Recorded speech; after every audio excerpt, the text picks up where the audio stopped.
Understanding death and bereavement. Though the average person fears and laments death, many who have gone before have described it as a wonderful experience of serenity and freedom. You forget all the constraints of your physical body when you die, and you realize how free you are. There is a sense of fear for the first few seconds, fear of the unknown, of something unfamiliar to the mind. But then comes a profound realization. The soul experiences a joyful sense of relief and liberation. You are aware that you exist outside of your mortal body. It's pointless to be terrified of death, because we're all going to die at some point.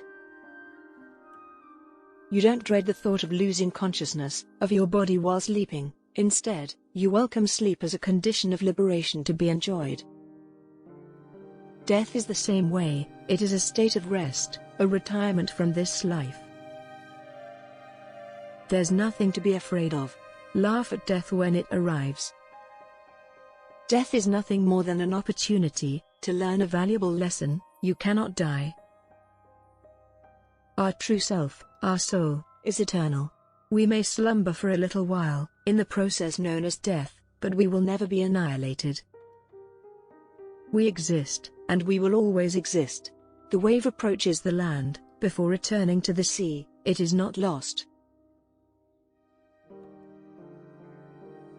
It either merges with the sea, or returns in the form of a new wave.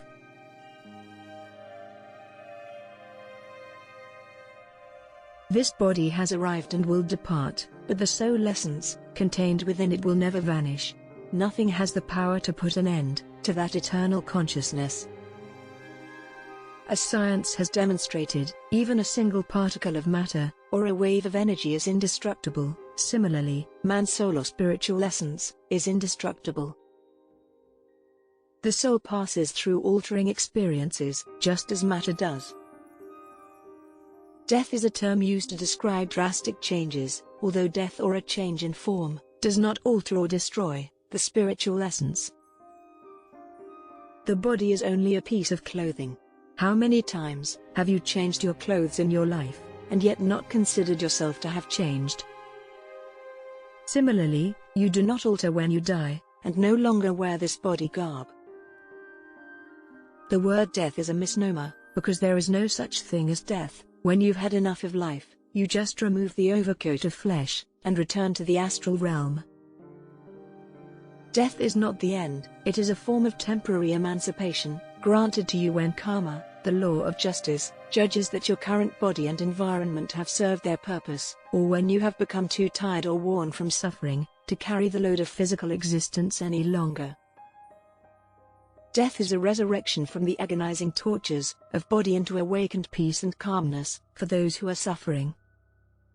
To the elderly, it is a pension earned through many years of hard work. It's a wonderful break for everyone. At death, both saints and sinners are granted freedom, to varying degrees depending on their merit. They enjoy a level of freedom in the dream astral world, the place where souls go after death, that they never experienced during their terrestrial lives. So don't feel sorry for the individual who is going through the death hallucination. He will be free in a short time.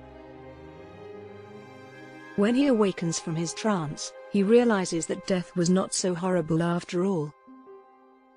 He learns that his death was simply a dream, and rejoices that he is no longer vulnerable to fire or water. He is free and protected. The dying man's consciousness is instantly released of the weight of his body, the need to breathe, and any physical discomfort. The soul has the sensation of soaring through a tunnel of very serene, hazy, dim light. The spirit then enters a level of unaware sleep that is 1,000,000 times deeper and more pleasant than the deepest sleep experienced by the physical body. Distinct people have different experiences of the after-death existence, depending on how they lived on Earth. In the astral realm, souls are encased in gossamer light. They don't enclose themselves in fleshy-covered bone bundles. They don't have any flimsy, hefty frames that break when they collide with other primitive solids. As a result, there is no conflict between man's body and solids, oceans, lightning, or disease in the astral realm. There are no accidents, because everything coexists in mutual assistance, rather than animosity. All forms of vibration work together in perfect harmony. All forces coexist in harmony and deliberate cooperation. Living light makes up the souls, the rays they walk on, and the orange rays they drink and devour. Souls exist in mutual awareness and cooperation, breathing spirits joy, rather than oxygen. In the astral world, friends from previous lives quickly recognize one another, Sri Yukteswara observed. Rejoicing in friendship's longevity, they recognize the indestructibility of love, which is sometimes questioned at the time of earthly life's sorrowful, elusive partings. What a wonderful life awaits us after death. You won't have to tote around this old bag of bones, with all of its problems any longer. Instead of grieving unduly, when a loved one passes away, remember that he has passed on to a higher plane. Pray that your love and goodwill serve as messengers of encouragement for him as he continues on his journey. This mindset is far more beneficial. Of all, we wouldn't be human if we didn't miss our loved ones, but we don't want our need for them to be the cause of their earthbound existence. A departed soul's path to greater serenity and freedom is obstructed by extreme grief.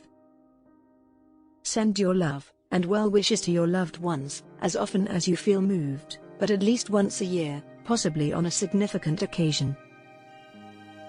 We will meet again at some point and continue to grow our holy love and friendship with one another, mentally tell them.